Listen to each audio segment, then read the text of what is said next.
Hello, everybody. Welcome back to another episode of Wrestling. It doesn't make sense. It's the show where two people talk about pro wrestling and whether or not it makes sense.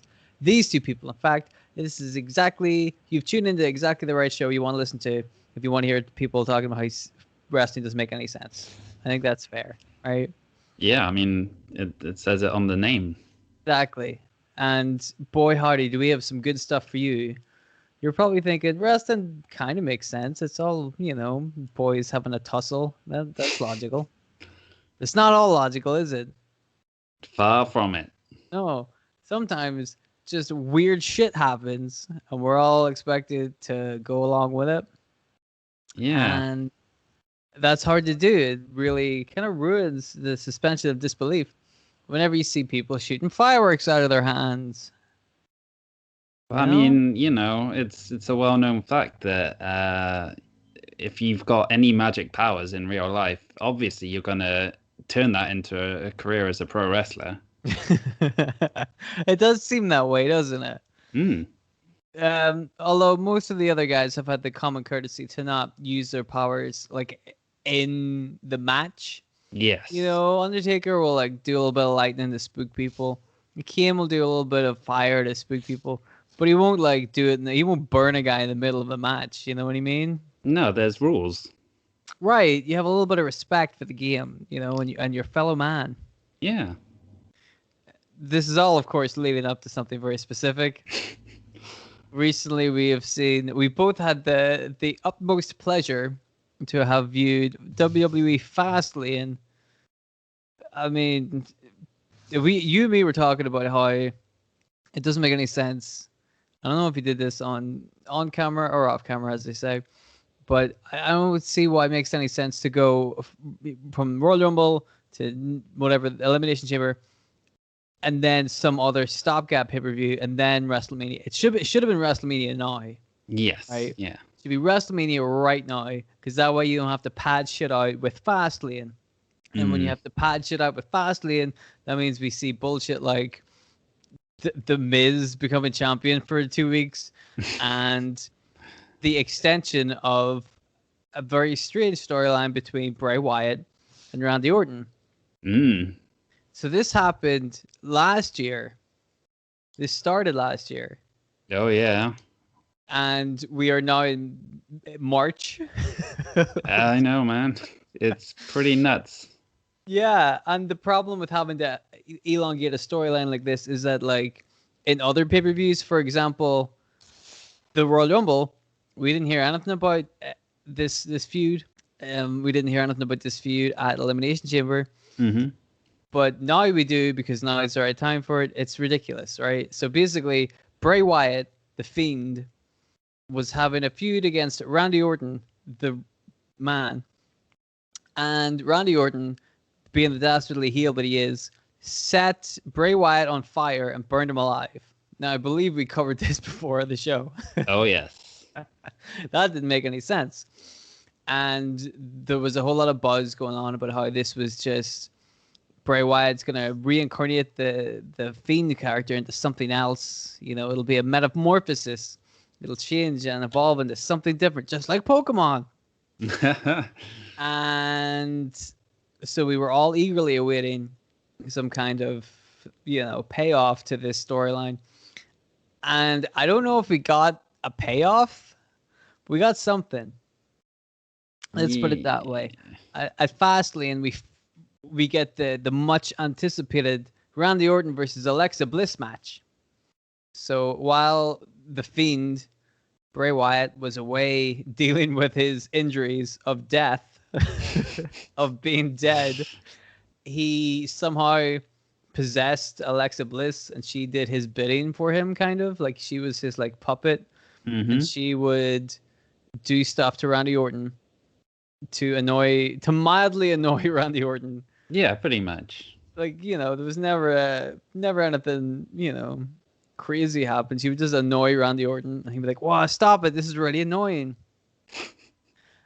Which led to the most logical conclusion, which would be Randy Orton versus Alexa Bliss, which everybody was not excited to see at all. Right? I'm sure you had the same thought I did whenever this was announced, in that This is just going to be a load of gimmicky bullshit. Oh no, I thought it was going to be match of the night. Well, it depends who you talk to. I bet some fucker out there loved it. It wasn't us. So Randy Orton versus Alexa Bliss happens. Randy Orton comes out and just starts throwing up like a little bit of green, black bilge kind of stuff. Yeah. And he's like, "You did this to me, Alexa. How dare you?" So then Alexa Bliss comes out and they start the match. And a lot of it's just Alexa Bliss running away from Randy Orton. And then stuff would happen. Mm-hmm. Like she would shoot fireworks out of her hand a bunch of times. She did that one a lot. She like coaxed him over to a part of the ringside area where like some lights fell down. Yeah. Which, whoa, that could have been dangerous. I mean, they do shots of the Thunderdome all the time. I've never seen those lights. Yeah. Those lights don't look anything like the lights up in that fucking arena. But I digress. Let's just see where it goes. So this kind of went on for what I would describe as way too long before Randy Orton had Alexa Bliss cornered in the ring. What's going to happen now? What could possibly happen now? But a hand reaches up from underneath the ring, just claws its way up and grabs Randy Orton. And then fucking the hand belonged to Bray Wyatt. Mm-hmm. Not just the same old Bray Wyatt or the same old Fiend. Exactly. So we all saw the hand and we're like, well, that's Bray Wyatt's hand, business as usual. Oh, but then we get to see the Fiend. And this isn't the Fiend we're used to. This is like a burned up, like charred mess of a body kind of thing. Mm-hmm. And then they just do a finish and then Alexa Bliss pins him and that's it. Yeah. And that's it. So this is how you build to Randy Orton versus Bray Wyatt at WrestleMania, apparently. Do you remember the last time they did Randy Orton versus Bray Wyatt at WrestleMania? Unfortunately, yes. Do you remember how well that went down? I mean, you kind of think maybe that was why they put so much into this, is to kind of, make up for last time, but it's just a whole other level of bad, isn't it? This is what's so weird about this, is that they already did this and it didn't go over well with people. Nobody liked that. And they thought, right, what we're going to do is do it again, but with Bray Wyatt being slightly different. And we'll just do it again. I'm like, well, why? What's the end result going to be this time? Like, say Bray Wyatt does beat Randy Orton at WrestleMania. He's already like been on fire and is a dead guy. Like, right? He's gonna turn up at WrestleMania dressed like that, I assume. Mm-hmm. And he's just I'm like, Randy Orton already killed you. I think he's got the upper. you could beat him in a wrestling match if you want, but I wouldn't call that vindication. No, it'd have to be pretty extreme to be getting the payback that he deserves. Surely you have to kill Randy Orton. Yeah. It's the only fair way to do it, but they're not gonna. I am going to go out on a limb and I guess that they're not going to kill Randy Orton. Probably not. I mean, they probably want to have him wrestle for a few more years. Let me ask you this, okay? I don't know if you'll get this, but I thought this when I saw I don't know what to call this version of the Fiend. The burnt guy. Crispy Fiend. Yeah, Burnt Face Man. Do you remember Burned Face Man? What was that from? Was it Ren and Stimpy or something? Oh no, that was Powdered Toast Man. Oh yes. Burnt Face Man was a cartoon from like the 2000s. Oh, it was like an online YouTube cartoon about this guy. He's got a burnt face. Wasn't it by the same guy who did Salad Fingers? Yes. Yeah. So it's gonna be good. Mm-hmm. But don't you think that Burnt Face Man, the wrestling Burnt Face Man, looked like Power Rangers bad guy from the original like Mighty Morphin Power Rangers. Holy shit! Yeah. Because if you look at him, he's kind of all puffy and he's walking around with a suit, rah, rah, rah, you know, and he's got this prosthetic stuff on. He looks exactly like one of those like comical bad guys from the Mighty Morphin Power Rangers. Oh man, what if they had someone make him grow to like gigantic sizes, and then they had to fight in the city and smash up the city? What if that's what it is? What if Randy Orton's gonna get really big too, and they're gonna have a big like kaiju fight? Oh, and they could do a little set, right? Like a tiny miniature set, and then they just like walk through it and like, I'm a giant. Oh. we were making fun of this a moment ago, but this sounds like I think we're all if they do that. I'm all over it. You know, it would be entertaining at least. Mm-hmm. Gotta say that'd be a fun twist. All right, guys, if you're listening, scrap whatever plans you had for Bray Wyatt and Randy Orton at WrestleMania because it's not as good as the kaiju battle we just came up with. So please do that. So, like we said earlier, this isn't the first time that Randy Orton and Bray Wyatt have fought at WrestleMania. It's also not the first time that Bray Wyatt has been fucking weird. Yeah. So we thought we'd kind of talk a little bit about Bray Wyatt to try and explain things like we're his psychiatrists to see if we can find out what the fuck. You know, like that guy seems like a nice guy. Little strange. Yeah, but he seems like a lovely guy. And then he's coming up all this shit, like, why don't you burn me alive? And then I'll come back as a burned old man. Like, where's he getting all this stuff from? Poor gentleman. So, also because, you know, it's 2021 right now, some people might not even remember Bray Wyatt really debuted on the main roster, a good 11 years ago. Was it 2010? Yeah, 2010 on season 2 of the old style NXT. Everybody's favorite. Yeah, it was nobody's favorite. I remember watching that back in the day. You remember watching that back in the day, right? Oh, of course, yeah. It was. I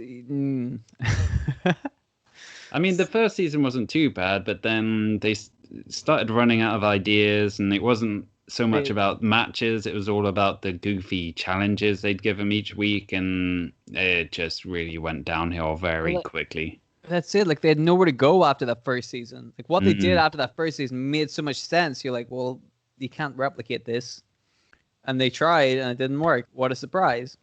So in the first season, they had the Nexus, which was kind of the group that were eliminated from the NXT tournament, and they said, fuck you and your eliminations, we'll just be our own group. What are you going to do about that, right? Yeah. It's a great idea. Then they fucked the group up. So it turned into a bad idea. But in the second season of NXT, they also tried the group idea. They were the core, kind of. That was a mess. Like, part of the old Nexus was in the core, and then some of the old new rookies from NXT were also in the core. It was not a good time. It was very confusing. Well, I think that was because of the group kind of got split in half in the brand split or whatever it was. So half of them went over to SmackDown and the other half stayed on Raw. But I think at that time they'd already been having issues. Like, I think David Otunga had been kicked out of the group. Not David Otunga. He was the heart and soul. Well, he wanted to be the leader. He wanted to be, the head honcho. Oh, he would have taken that group to strange new locations. Yeah, not strange new heights, but just, Just in Hawaii. But yeah, so but before the split happened, that's when Husky Harris was brought in to help bolster up the ranks, because I think at that time Darren Young and Skip Sheffield had both left the group. Skip Sheffield. So yeah, they kind of needed the extra bodies, but this was at a stage where they'd already lost the big SummerSlam match and lost a lot of their momentum, and was still very much in the middle of the feud with John Cena, where it quickly turned into him just beating all of them essentially and making them look like chumps. So yeah, like the Nexus was pretty much dying when Husky Harris was brought in. Whatever happened to that Skip Sheffield guy? You never hear from him these days. No, thank God for that. Looks like he's a bit nuts. If I was to imagine what he would sound like these days, probably a big idiot. But it's a good thing we don't have to hear from him these days. You know, I mean, his heyday was a long time ago. Do you know who was the one responsible for taking Husky Harris off TV back in the day? Oh, you mean like sending him back to NXT? Yeah. Probably Triple H. No, it was in fact Randy Orton. After giving him the good old punt in the head, and that kind of took him out of action in sort of January 2011. Wow. Is that nugget of information ever said aloud on television to further this storyline? Of course not. No, they don't acknowledge Husky Harris at all, do they? Right, but that would have made so much sense. Yeah. Oh my god, if they just acknowledged this one bit. Like, he was Husky Harris, he got kicked in the head, and then what happened to him? Exactly. Turned into Bray Wyatt. Loose. Yeah. Good God. Wow, that's really good. Son of a bitch. And they don't, well, I mean, I didn't figure it out, but it's their company and they haven't figured it out, you know? Good gravy. So, yes, perfect. All right. So, Husky Harris was around for a cup of tea, and then he got kicked in the head by Randy Orton and got sent back to NXT. Mm-hmm. Because for some reason, the Husky Harris gimmick just wasn't getting over. Who'd have thunk it? A nickname that basically calls him fat. And what was the Husky Harris character? There wasn't one. He just had a silly name, just like Michael McGillicuddy. Yep. It's like, he's got a silly name. Forget the fact that both of those fuckers are like, what were they, second generation? Oh, no, Curtis Axel was third generation, wasn't he? Yeah. Forget that. Forget that they're both really good wrestlers who obviously have come from a background of professional wrestling. Who know what the fuck they're doing. No, give them stupid gimmicks. No, give them stupid names with no gimmick. That's what we'll do. How could you not love somebody called Husky Harris? Husky Harris. I think that's worse than Michael McGillicuddy. I don't know. I mean, Michael McGillicuddy is probably the blandest name that I've ever heard for a wrestler, but Husky Harris, at least you kind of get some sort of idea of, not his personality, but like what he looks like, I guess. Because to me, at least Michael McGillicuddy, it does sound like a really bland name, but it also sounds like the kind of name of like, if you went to like some random ass bar or pub in like the middle of nowhere that you probably shouldn't be in, and you like, watch out for Michael McGillicuddy, he is a troublemaker. You're like, oh, that sounds like, you know what I mean? It sounds like you don't want to mess with Michael McGillicuddy. Like, oh, geez. It sounds like a guy that he might not be the consummate professional wrestler, but he also sounds like a guy who, is a bit of a troublemaker. A guy who's got a little bit of a reputation. And again, maybe that's just because I know people who have similar names like that and are definitely troublemakers. Whereas Husky Harris doesn't even sound like anything. Husky Harris, he's a bit husky. Watch out for that. Sounds like he's a bit cuddly. Yeah, exactly. Harris. I mean, it worked for Rolf. Just gonna leave that one there. Oh dear. So Husky Harris went back to NXT around about the time NXT stopped being a game show. Well, no, it was Florida Championship Wrestling, I should say, that he went down to. Yeah. Which later transitioned, while he was there, transitioned into the NXT that's closer to what we know today. An actual developmental thing instead of some bullshit semi-reality TV show piece of crap that nobody liked. Not even, I remember you used to watch that show and the commentators would be making fun of the show. Yeah. This is your show. You're not proud of this at all. You're like, if you're taking the piss out of it, why would we give a shit?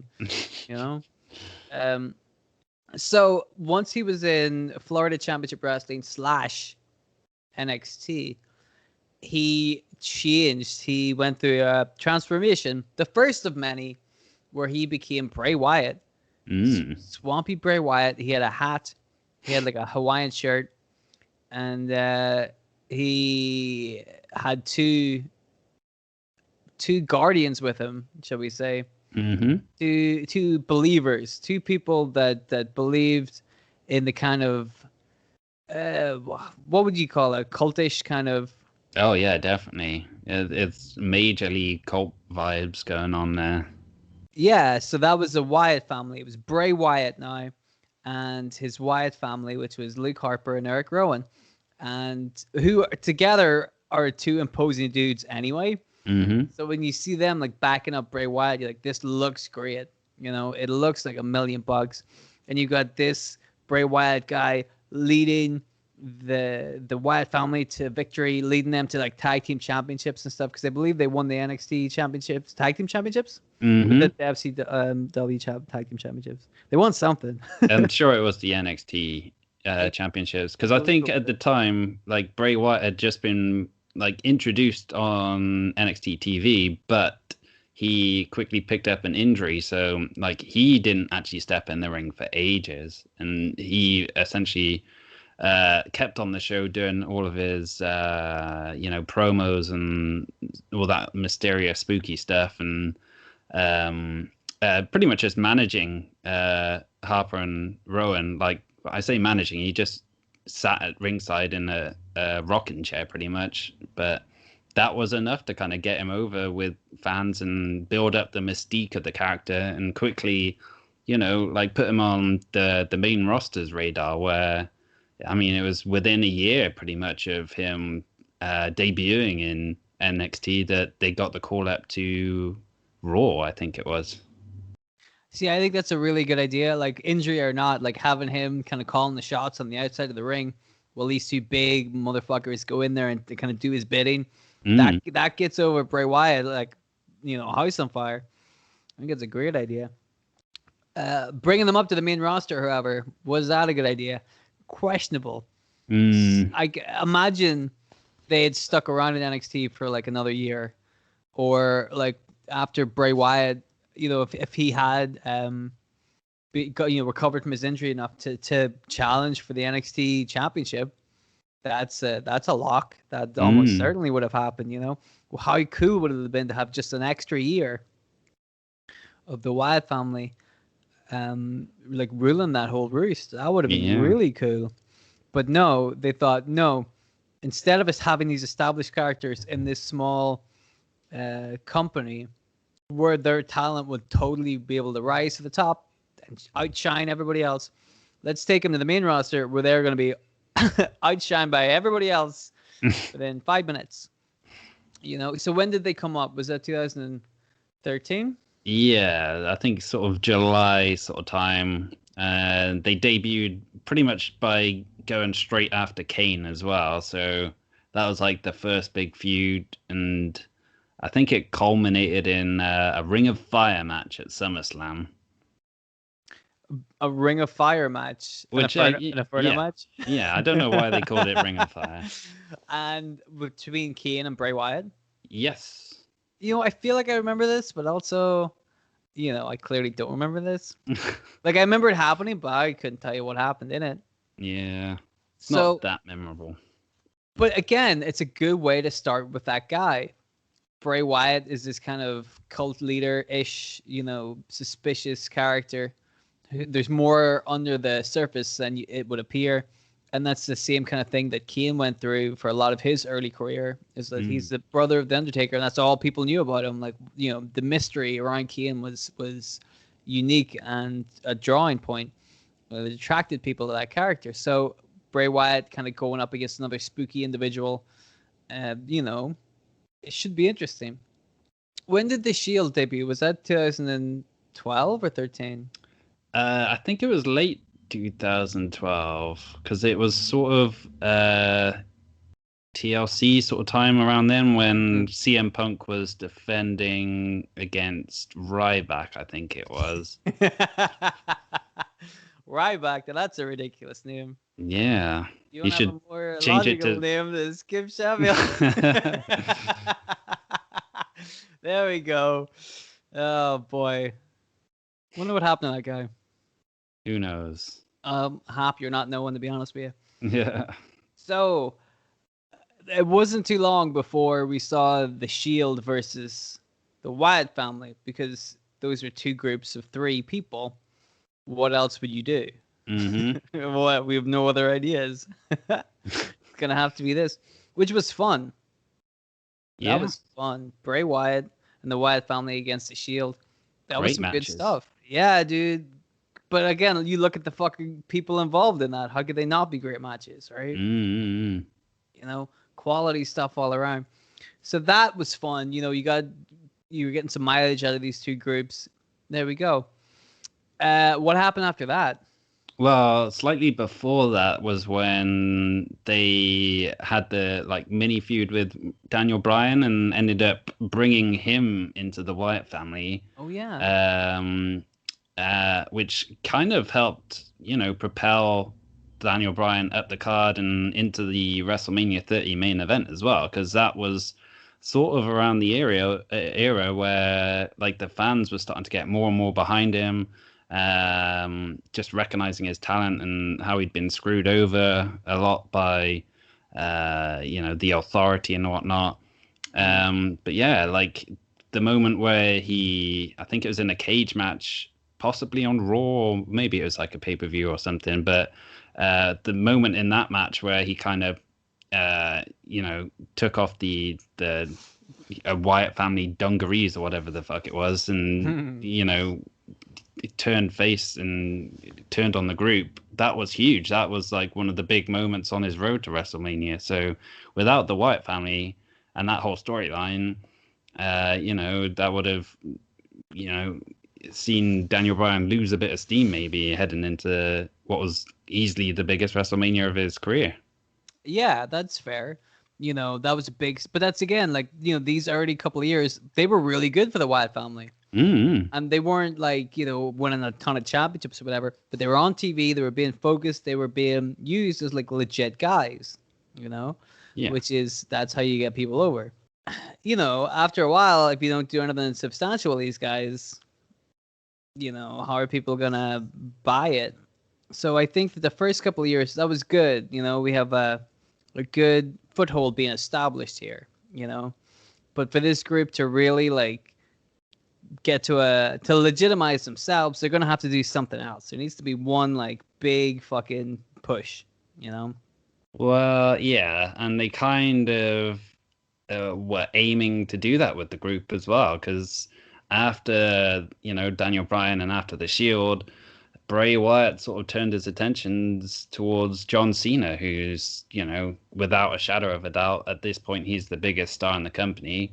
I think they cost him the world heavyweight title against Randy Orton back at Royal Rumble, and then got in his business again at Elimination Chamber, which set the stage for Bray Wyatt versus John Cena at WrestleMania 30, where if he had won that match, he would have been made. He would have had that big solidifying win, which kind of, pushed him as a proper upper mid-carder main event heel who could have, been legitimized. But as we know, that didn't really happen.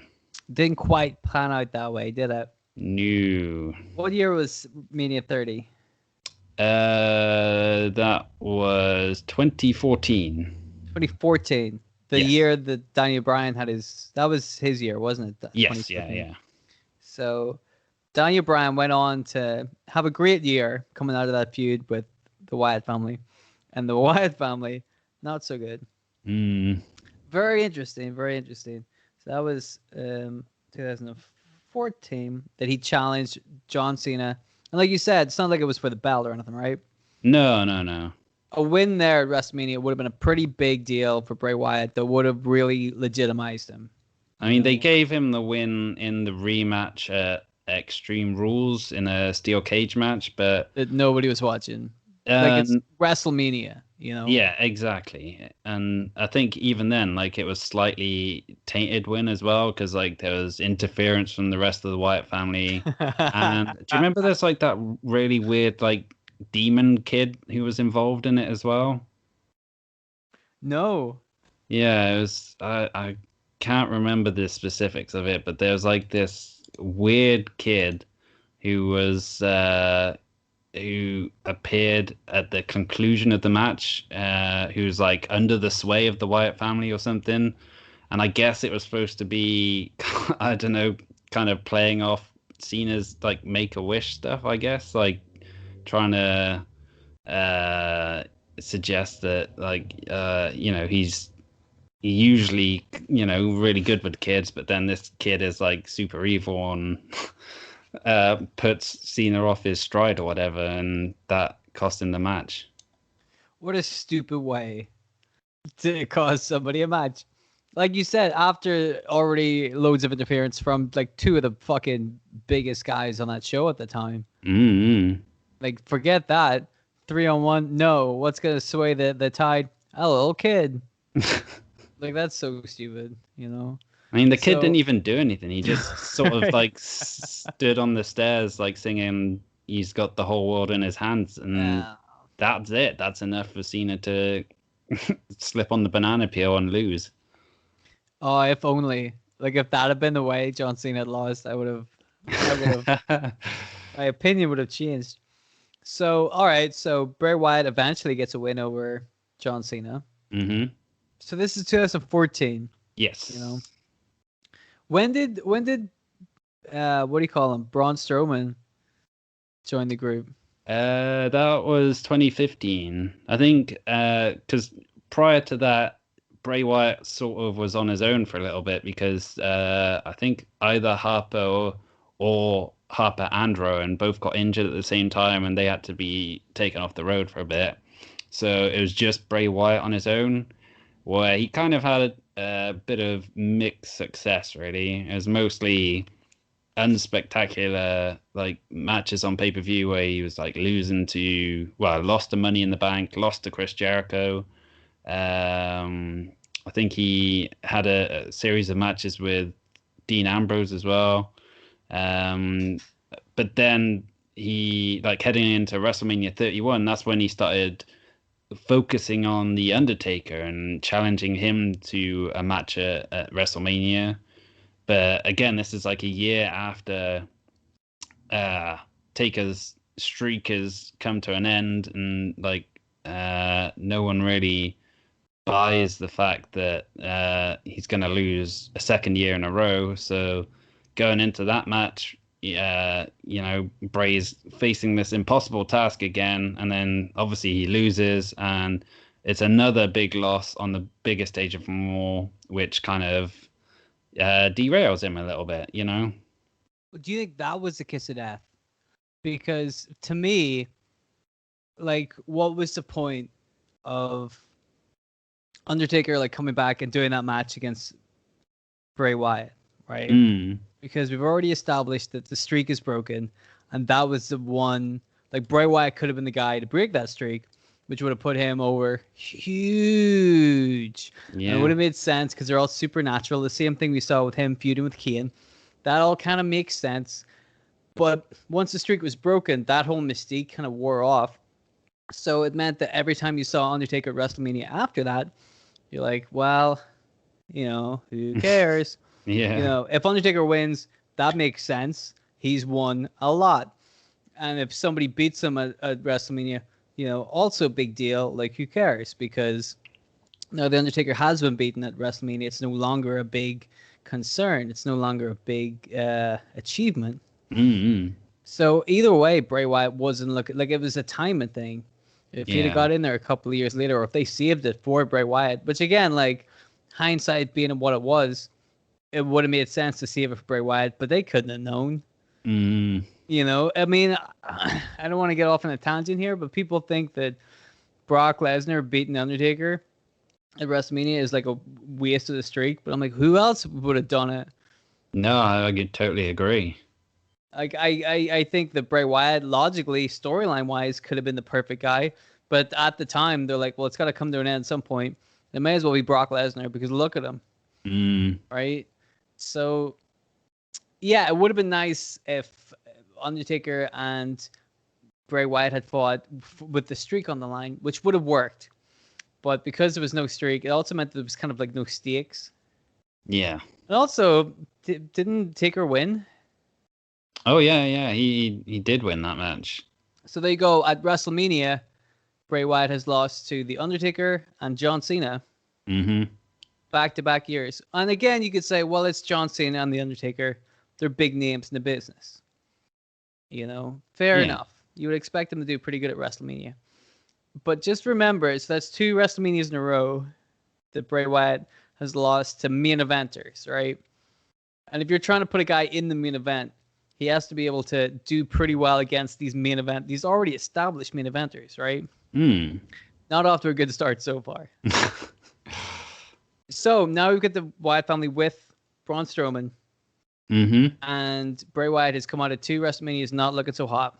What's next for the family? Well, I mean, not a whole lot, really. I mean, he gets into a feud with Roman Reigns, and I'm sure that's going to end really well. You'll be surprised to hear that he ended up being beaten by Roman Reigns in a Hell in a Cell match to end the feud.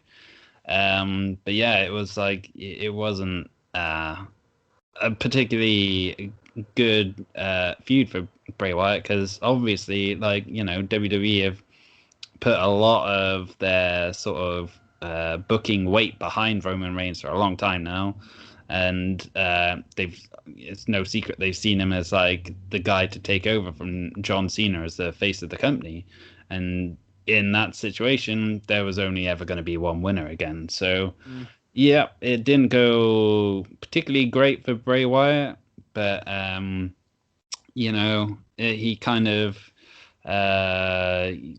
I was going to say bounced back from it, but he didn't really, because they ended up, I think it was the Wyatt family ended up feuding with the Brothers of Destruction after that, which sounds good on paper, but also, like you said, I feel like that's, yeah, it didn't go well. There's only going to be, it went really well for Kane and The Undertaker. It's one of those things where, like, on paper, again, if you did it right, this could be great. However, I have a feeling I know how this is going to end, and it's not going to end well for the Wyatt family, which is a dreadful shame. So far, Bray Wyatt going up against the regular members of the roster, he can do pretty well against them, but going up against the main event guys, he's not faring so well. No. And that doesn't do anything for his character. That you're using him on TV, good. That's step one. You got to keep this guy busy. You got to keep him on TV and keep him in people's minds. But if he loses all the time, that's also a problem.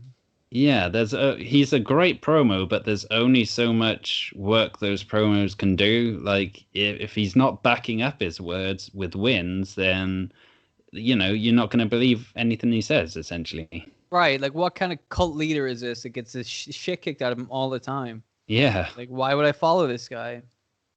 Who cares, if I follow him, my life isn't going to change because he's a loser. Mm-hmm. Just, there's no point to it.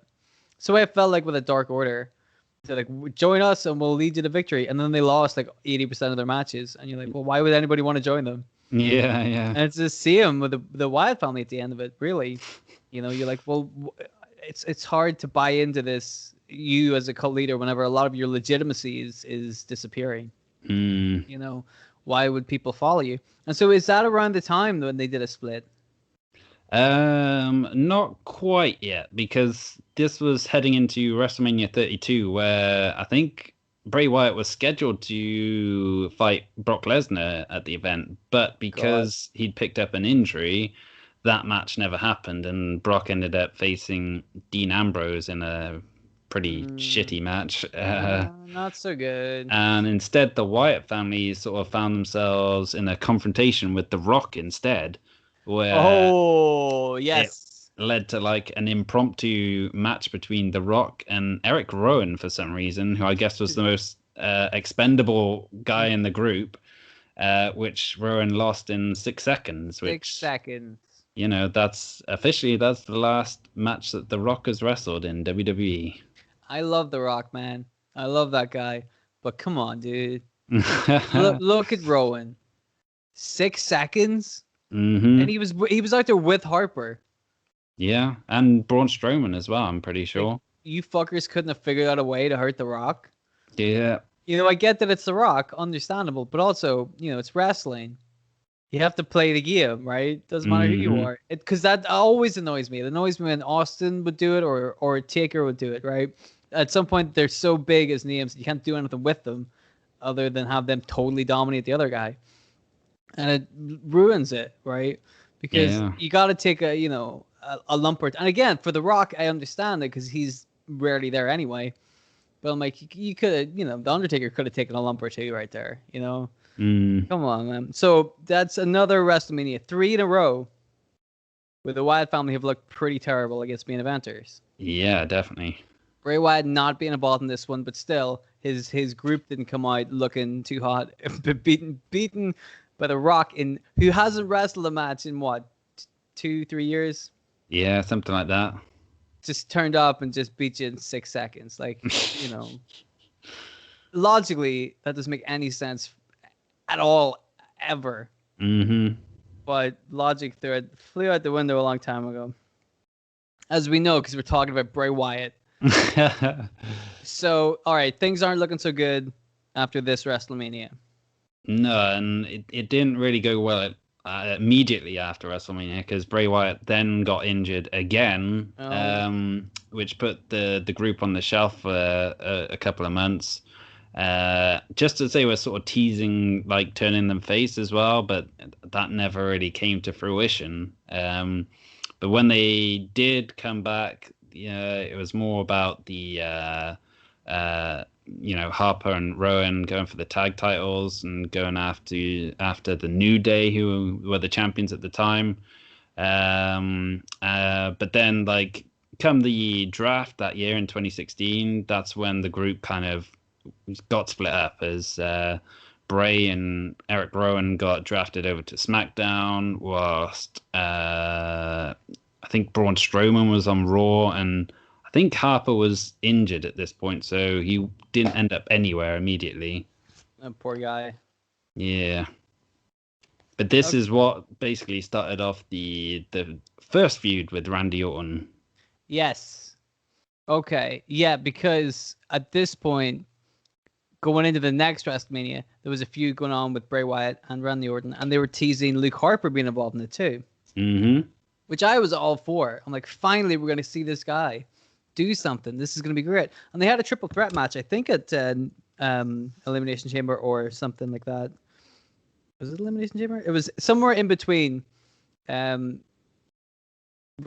and, something else. Yeah. And they had a triple threat. I'm like, hey, this is good.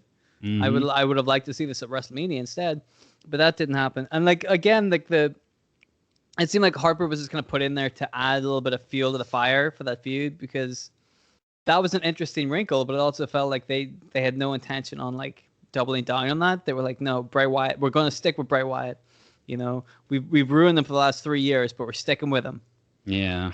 So Wyatt won the belt at some point, didn't he? Yeah, he actually won it at Elimination Chamber in a match with John Cena, AJ Styles, Dean Ambrose, Baron Corbin, and The Miz. Yes, I remember this because I remember he had to defend the belt against Cena, I think, on like SmackDown. Yes, that rings a bell, yeah. Because like from what I heard, the very generous John Cena said that he kind of did that to put over Bray Wyatt. He said that he was the one that took the fall in the Elimination Chamber, and then he had Wyatt defend the belt against him again on SmackDown to really put over what kind of a guy this guy Bray Wyatt guy is, right? Yeah, just 2 years too late. Yeah. Yep. Boy, what a lovely selfless thing that would have been had you done it at the right time. And again, Elimination Chamber. It's not WrestleMania. No. Like nobody fucking and it's in a chamber, right? Like it's not. You can say that you defended the belt on SmackDown in a one-on-one match all you want, but come on, man. Nobody watches SmackDown either. So now we're going into Elimination Chamber February. He wins the belt. Going into WrestleMania in like April/March, because we never know when the fuck they do that. Sometimes it's March, sometimes it's April. Against Randy Orton. Yes, Randy Orton, who had won the Royal Rumble that year. while being a member of the Wyatt family, because he'd basically been forced to join the group back in October the previous year. And it seemed like he was sort of playing ball with them and like a good follower for all that time. But then once Bray Wyatt won the title, essentially, he kind of revealed that, oh no, I've just been playing you all along. And what a surprise. Yeah, who would have guessed that was coming? You see, that's the thing. Like, when they did it with Daniel Bryan, like, you knew that was going to be the end result. But the point of it was Daniel Bryan was in that kind of position where you're like, all right, well, maybe he would join the Wyatt family. Yeah. Randy Orton joined the Wyatt family. That doesn't make any sense. No. Randy Orton has spent, I don't know, the previous 15 years screwing people over.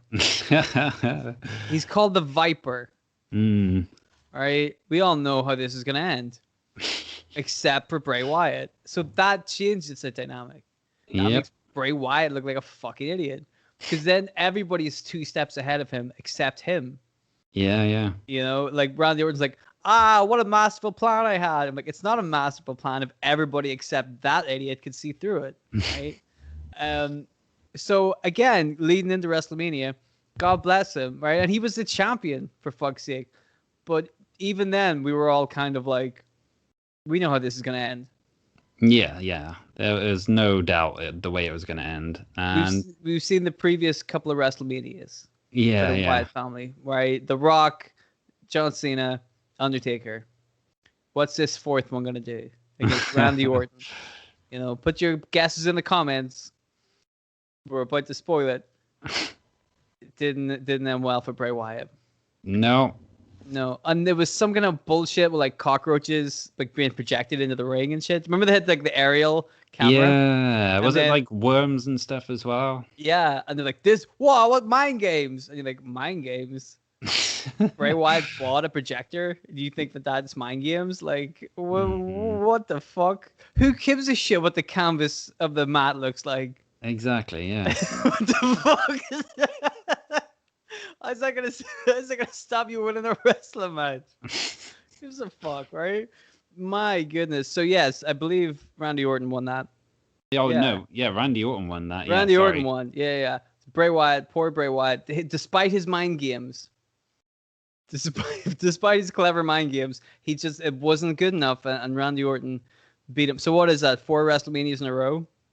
Yep, 4 in a row where he's looked like a loser. Right, but like, how do you clearly you want this guy to do something good because he's in 4 him and his group have been involved in 4 WrestleManias against 4 bona fide main eventers. Mm-hmm. So obviously there's plans for this fucking guy. They just don't know what the plans are. Yeah. So he bumbles around with Randy Orton for a little bit longer, and some weird shit happens in a house. The House of Horrors. Which also, I don't want to sound like telling tales out of school here, but that sucked.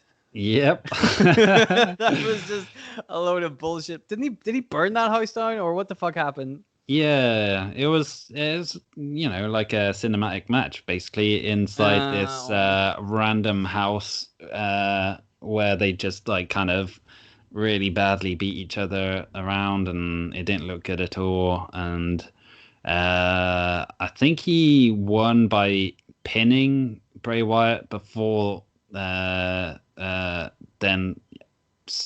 burning the house down, but I can't remember for sure.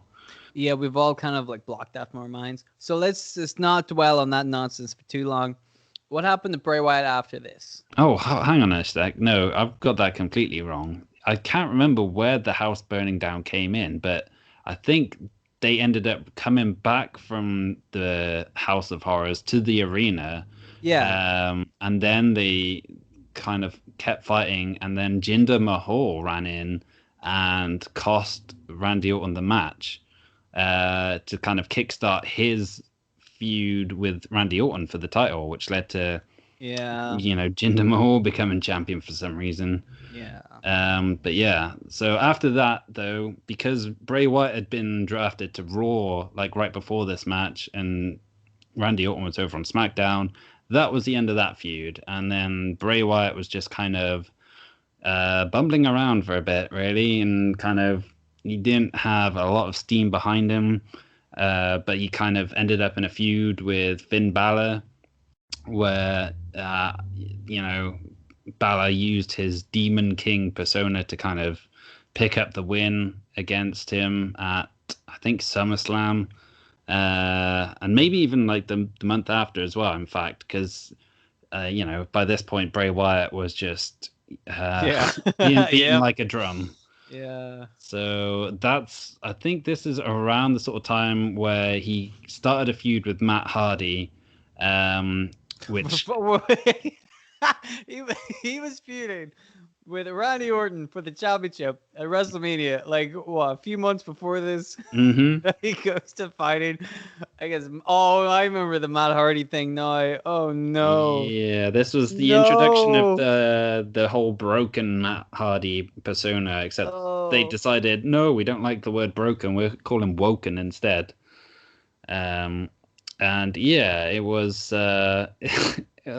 not great, and ended up with Hardy and Wyatt like teaming together as well after I think they'd had like the ultimate deletion match or something like that, where Matt Hardy pushed Bray Wyatt into the lake of reincarnation, and oh god, just saying those words makes me want to kill myself. And so this was pretty much Bray Wyatt's first face turn since coming up from NXT, and it went nowhere. It just kind of led to the tag team titles briefly, but the team kind of just faded out, and then Bray Wyatt, I think, just went. He might have got injured, or it was either him or Matt Hardy got injured. But either way, the team kind of just disappeared from TV, and that was the last time we saw him for about a year or so, really. Oh, what a shame! What a shame! I really had it's one of those things where you kind of remember that Bray Wyatt and Matt Hardy were around, but I kind of blocked a lot of that stuff out, and it wasn't until like just in the midst of you talking about that it all came back to me. The fucking promos where they just laugh at each other. Ugh. And I'm like, oh man, that was it was something. It was exactly what Bray Wyatt and his career had kind of turned into, and ironically what Matt Hardy's career has now turned into, which is just absolute nonsense. Yes. All right, quick question. Does Matt Hardy, that lake of reincarnation, is that the lake at his house? Yeah. So the lake at his house has magical powers. Apparently so.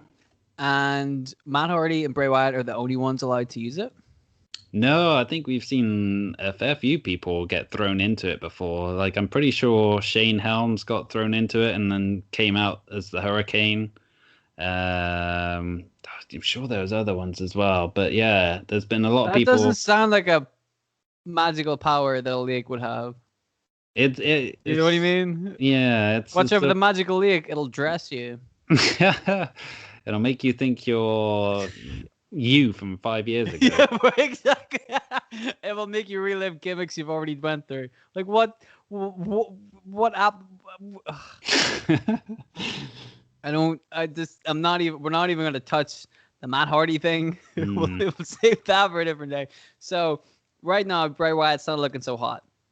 No, but this is why, if it was an injury or whatever that took him off TV, it was probably a good thing and much needed by this point, because his stock was probably at an all-time low, and he just lost so many of his big matches. His one WWE title run lasted 49 days. Good God. he was not in a good place. So like I say, he was off TV for almost a year before we started seeing these vignettes start playing showing like all these puppets and stuff, all done in this cutesy style, and highlighting the Firefly Funhouse, which then you see, oh, here's Bray Wyatt again, but it's not the Bray Wyatt we've seen before. He's no longer the cult leader wearing his funny hats and whatnot. He's instead doing like a whole what's the guy's name? Mr. Rogers. Yes, yeah, doing like a Mr. Rogers style gimmick where he's all happy and friendly and speaking to you like you're, a child audience, basically. Right, but then I mean that wasn't the whole gimmick though. No. He would be like, "Wow, it's puppets. Wow, I'm Bray Wyatt and I'm wearing a sweater vest and I'm all happy." And then like, the screen reflector, or like he just stare off into the camera with these dead eyes, and then you're like, "This is interesting." Yeah. This is interesting. It's like, wow, a character that has more than one dimension on WWE television. What the heck? Like, not only that, but like it was hinting towards like a darkness that is what I think Bray Wyatt wanted to do with the Wyatt family, because like you said, he would talk a lot, but nothing would happen, right? Yes. And it's very easy to kind of talk about that shit without like conveying it to the audience properly. But with this new Bray Wyatt stuff, there was like a real tinge of darkness to it. It was like, so this is really interesting, and I was digging it. I gotta say, I'm like, all right, let's see where this goes. Yeah, I think a lot of people were, because it was so different from what he was doing and so different from what everyone was doing. So that led to the eventual return of Bray Wyatt as the Fiend, because what happened was he was saying that he is going to return. You have to let him in, talking like this, and people were like, "Who is he? What's going to happen?" And it was eventually revealed what was going to happen, because he came back, I believe it was at SummerSlam, against Finn Balor. Yep. Where he debuted, which apparently I was present at, but have no recollection of. I was actually at the bar. I was taking a piss, and then I heard Bray Wyatt's music, because it was like remixed. Yeah, you could tell it was his music. So I'm like, well, I'm not missing much. Fucking Bray Wyatt. This will be a 20-minute match. And when they get some beers, I came back, and it was over. And I'd missed and the whole point of it was like a visual thing, because he came out with the spooky lantern and shit. Missed it all. Ooh, I'm not at all bummed about it, but it was a really cool idea. It was a really cool visual. He turned up. He beat Finn Balor really quickly at SummerSlam. He started off with an impact, right? The vignettes delivered on the creepiness, and he was able to keep that up and get people invested. I'm like, cool, we're seeing a reset of Bray Wyatt. This is interesting. And for a while it was really interesting. Yeah, because he was booked strongly, and that's what he was lacking the first time when he got brought up, and like consistently throughout his main roster career before, it was just he didn't get that like consistency in terms of wins and how strong he looked and stuff. Whereas now he was, like you say, beating Finn Balor in a few minutes, and then taking out all these Hall of Famers and legends like Kurt Angle and Kane and the King and stuff, like using the mandible claw and stuff like that. And this all kind of set him on the path with Seth Rollins, who was the Universal Champion at the time. Well, I was sorry to interrupt, but I was about to ask. SummerSlam was in August. Yes. And August of 2019. Mm-hmm. And he came back and he was looking hot, and everybody was digging this new character. Yep. How long was it before all of that went out the window? Well, I mean, mm-hmm. I'd say it took a couple of months, because Hell in a Cell was in October, which is where he had his Hell in a Cell match with Seth Rollins. Mm-hmm. And that's the one where he basically no-sold everything, and he was getting hit with sledgehammer, and didn't he bring like a giant mallet into the ring as well? Yeah, that made it look like it was made out of cardboard. And Seth They're Rollins in a fucking Hell in a Cell. What the fuck? Mick Foley and then The Undertaker rip each other apart in that fucking thing, and they're like, "No, we need more weapons." Like, good fucking Christ, man. And sure, Seth Rollins hit his curb stomp on him like about 15 times in a row, and the Fiend just kept getting up as well, which is like, okay, well, this isn't making Seth Rollins look very good now. Well, here's right. So Seth Rollins eventually like beats the shit clean out of the Fiend, right? Ridiculous. But then Seth Rollins finally does enough stuff to put this guy away for good. And then after that, the Fiend just gets up and beats the shit out of Seth Rollins anyway. Yeah. You're like, what? Come on, man. That's not even hard. And needless to say, none of this really went over very well with the live crowd, who just booed the shit out of this. Not just the end of the match, but like the whole thing. Like the fact as well that it had that red lighting going on, which made it difficult to actually see what was happening. That didn't help, but like the bullshit in the ring didn't either. So having like the match end in like a ref stoppage, like a Hell in a Cell match ending in a ref stoppage, just I mean, that's one way to kind of undermine the character and make people less invested in him. Right. Like it does. That's not how you book a guy to look strong. Yeah. You look like an idiot because he got his ass kicked. A lot. I would say as well, like him jumping straight into this Seth Rollins feud was such a big mistake because the Fiend is a character that didn't need the Universal title at all. And I think because of how much buzz he'd got coming out of SummerSlam, they rushed him into that position where now he's being put into matches where he's not selling for his opponents and he's looking nigh unbeatable, and that's not really the kind of focus you want on the championship at that point. Like he could have been sort of like a attraction like Undertaker, or Andre the Giant or something like that, but instead putting the title on him, that's putting too much sort of focus on him and making it in like an impossible task to build someone up to beat him then. Right. It doesn't work, and it didn't work. Like I don't know why they went straight to that Seth Rollins feud, because that cut the legs off from under him again just when he was starting to build himself up. Like that match was awful, and we have talked about that before. It's sure it's in the Wrestling Doesn't Make Sense archives. Yeah, you'll know which one it is. But after that, it was really hard to get back into the Bray Wyatt character properly. He was still doing these fun vignettes and stuff. And you're like, all right, cool. But then, you're a little bit wary of it coming out of 2019. We were all like, well, I sure hope 2020 is better just for everybody. And then 2020 happened. So that was, was what it was. But it meant that Bray Wyatt could have a field day with all the weird shit that he could do. Right? That's dumbass stuff with Randy Orton in the house. Not good enough. You want to see a cinematic match? Well, why don't we take it to WrestleMania 2020, where he finally gets his revenge against his good friend John Cena. And they're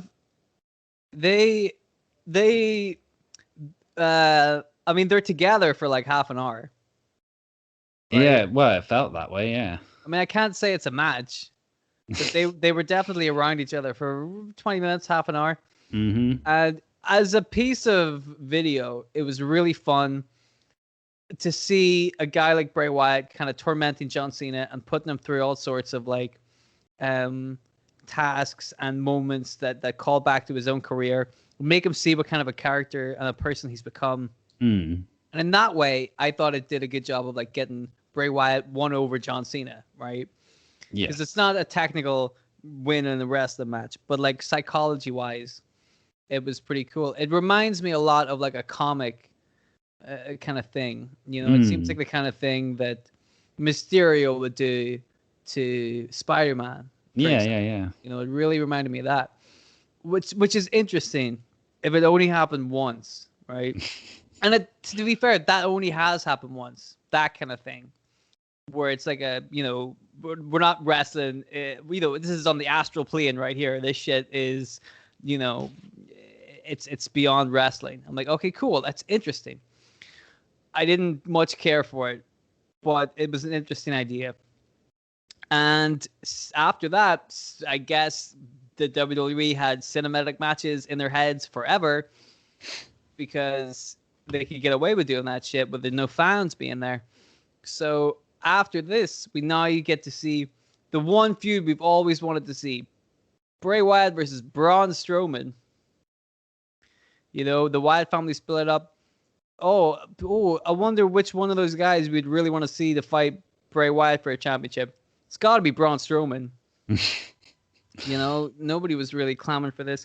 And again, they could kind of tie in the history and shit. Bray Wyatt's good at that stuff. Tying in the history and making that kind of seem legit. However, the match that they had was in a swamp, and it was fucking nonsense. And Bray Wyatt drowned Braun Strowman. Yep. Right. So Bray Wyatt has already died, essentially, against Seth Rollins. Right. Seth Rollins beat him unconscious. Essentially killed him. Right. Then Bray Wyatt gets inside the head of John Cena, drowns Braun Strowman. Yep. He drowned him, right? There's no other way to say that.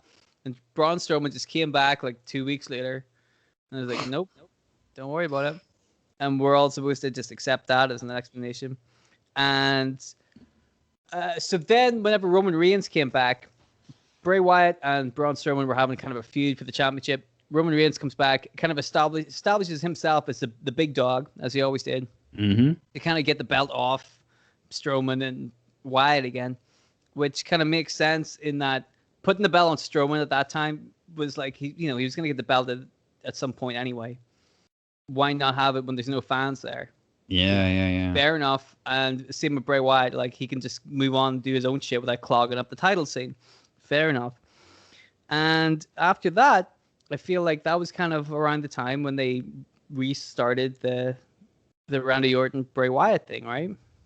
Yeah, I mean, they'd already sort of introduced Alexa Bliss into the Fiend's kind of world by then as well, because I think she played some sort of factor in the Strowman rivalry. Braun Strowman thing, yes. Yeah. But it wasn't until the Fiend kind of came over to Raw in October of last year that sort of really took off. Like Alexa Bliss basically became like the Fiend's follower, sort of the Harley Quinn to his Joker, I guess. And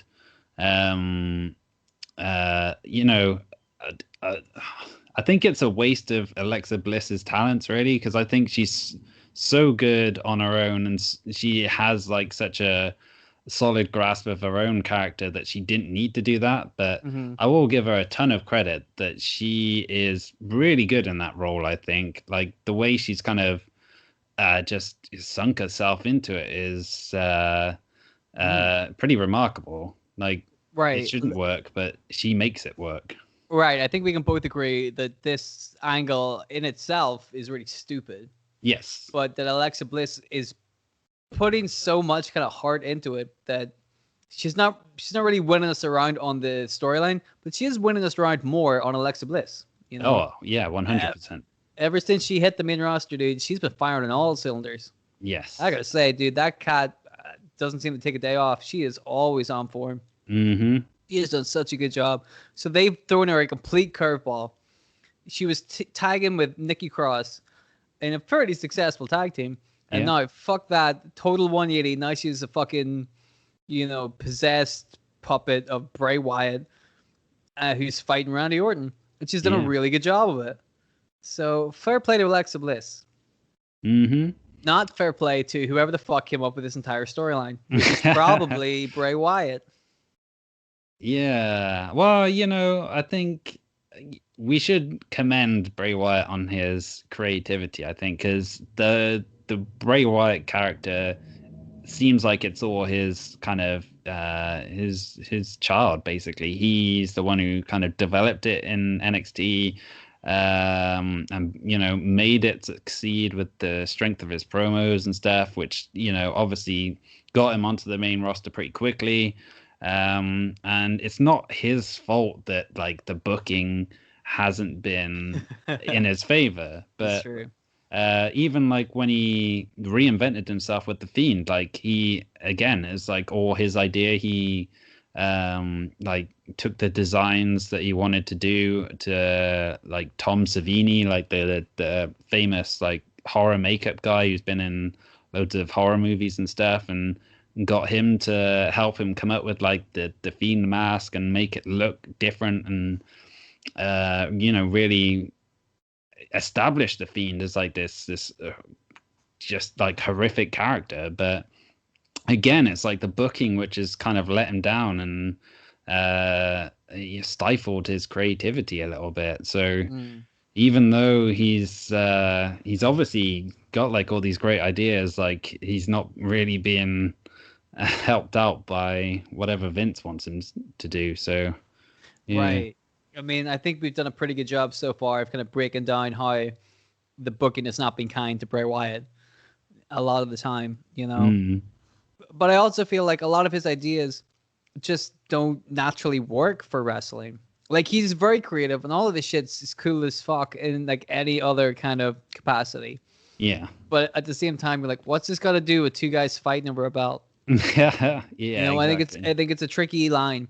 And I suppose, unfortunately, that's just where wrestling is these days.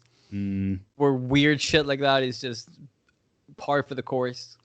Well, I mean, yeah, but you can say that going back 30 years to when The Undertaker debuted and the Undertaker debuted and drowned a guy in his lake. Yeah. No. You know what I mean? Like, I think that some people are using the excuse that, it happened back in the 80s and the 90s. As an excuse to like get away with whatever they want. I'm like, no. They introduced like supernatural shit, fair enough, but it was still like, you know what I mean? Like, Undertaker wasn't really fucking. Dude, whenever Undertaker crucified people, he wasn't really crucifying them, right? And we all knew that. We could all see it, right? It was symbolic more than it was legitimate. Yeah. Bray Wyatt actually drawing a guy. You know what I mean? Like. Oh yeah. We're missing. I think one thing that we're missing is nuance for wrestling. Like, people just think, well, just make it big and explosive or whatever. Like, well, that ruins. Like, you don't get any nuance there. And the Bray Wyatt character is one that is full of nuance and like making people like feel on things and think about things.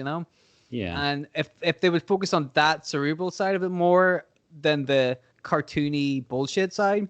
And again, they're a company that are doing a lot of their programming for children or for that demographic. I'm like, fair enough. But at the same time, at what point is it no longer wrestling? Right? Yeah. When a girl is shooting fireworks out of her fingers at a jacked up motherfucker, and then he just falls over and loses. Like, what? You know what I mean? Anyway. That's Bray Wyatt in a nutshell, basically. Yeah. Anything else you wanted to say about this fine young gentleman? Just I don't know, like this whole new iteration of the character, like the burnt version of him. It's weird, man. Like, I don't know how much shelf life this has got, but I guess we'll soon find out. Right. I imagine he'll do some kind of thing at WrestleMania where he'll be reincarnated. Maybe he'll go and hang out with Matt Hardy, get reincarnated in the lake. And, obviously Burnt Fiend Man isn't going to stick around for too long. Mm-hmm. So I assume either at WrestleMania or shortly after WrestleMania, they will resolve that little sticking point. So we'll actually get to see, a different Fiend than this weird burnt. Like, I mean, I say this, but I also know that this time next year, we're probably going to be talking about how burnt face Bray Wyatt is still around. You know what I mean? They just because they spent money on the costumes, so like, well, we may as well get our money's worth. Exactly. Got to sell some action figures. Right. Think of all the hoodies you could sell with Bray Wyatt's burnt fucking face on it. Imagine that as a little keychain. Give him time. So yeah, Bray Wyatt is a character, lots of imagination. It's a wrestler who has got all the talent in the world, but man, has he ever been handcuffed by some shenanigans. And I think that works both ways. I think, as we've talked about before, sometimes you do need to rein people in with their creativity. Because if you can do anything you want, it's not always fun to watch. Yes, you need to have some kind of boundaries. You need to be able to stick to the rules that professional wrestling have put in place, which nobody seems to these days. Fuck them, doesn't matter. But yeah, I don't know. We wish Bray Wyatt would do something a little better than what he's doing. It's inventive as hell, sure, but it's also wacky and weird. A bit too wacky and weird. A little bit too much, We'd like to see a little bit more of a grounded Bray Wyatt. I think that could work. He could still be, like, we've said this before, Undertaker was spooky, right? But when he got in the ring, he just beat the shit out of you. Yeah. He was a good wrestler. He was a good worker, right? He didn't have to set shit on fire, and he didn't have to make the ring turn into scorpions, and he didn't have to, have a talking hat or whatever the fuck Bray Wyatt's going to do. I mean, the talking hat is only a few days away, I feel. Yeah. Oh boy, I really hope I'm right with that one. Talking hat. Oh, well, I hope I'm right, but I also hope I'm extremely wrong. Oh, will you see, dude? In 2 weeks' time, you'd be like, "It was a talking belt, you idiot, not a talking hat." Like, oops. I mean, the very fact that we can say that shit with a straight face means that they've gone wrong somewhere. Yeah, definitely. If that's within the realms of possibility, then things have gone severely wrong. But that's a whole conversation for another day. This has been a very brief history of Bray Wyatt. We've just kind of talked about the character. And yeah, like we said, dude, we're hoping that he'll be a little bit more kind of straight-laced in the future and not as just, cosmically bananas. But we'll wait and see. We'll see what WrestleMania has to give us. And I'm sure it'll be something bad, but we'll wait and see. Yes, so that's it, right? I think so, yeah. That's the show. Thank you very much for listening, guys. Remember to subscribe and send this to all your friends in a chain email that says if you don't send this to another 10 of your friends, then you will get cursed. And the curse is getting fireworks shot at you by Alexa Bliss.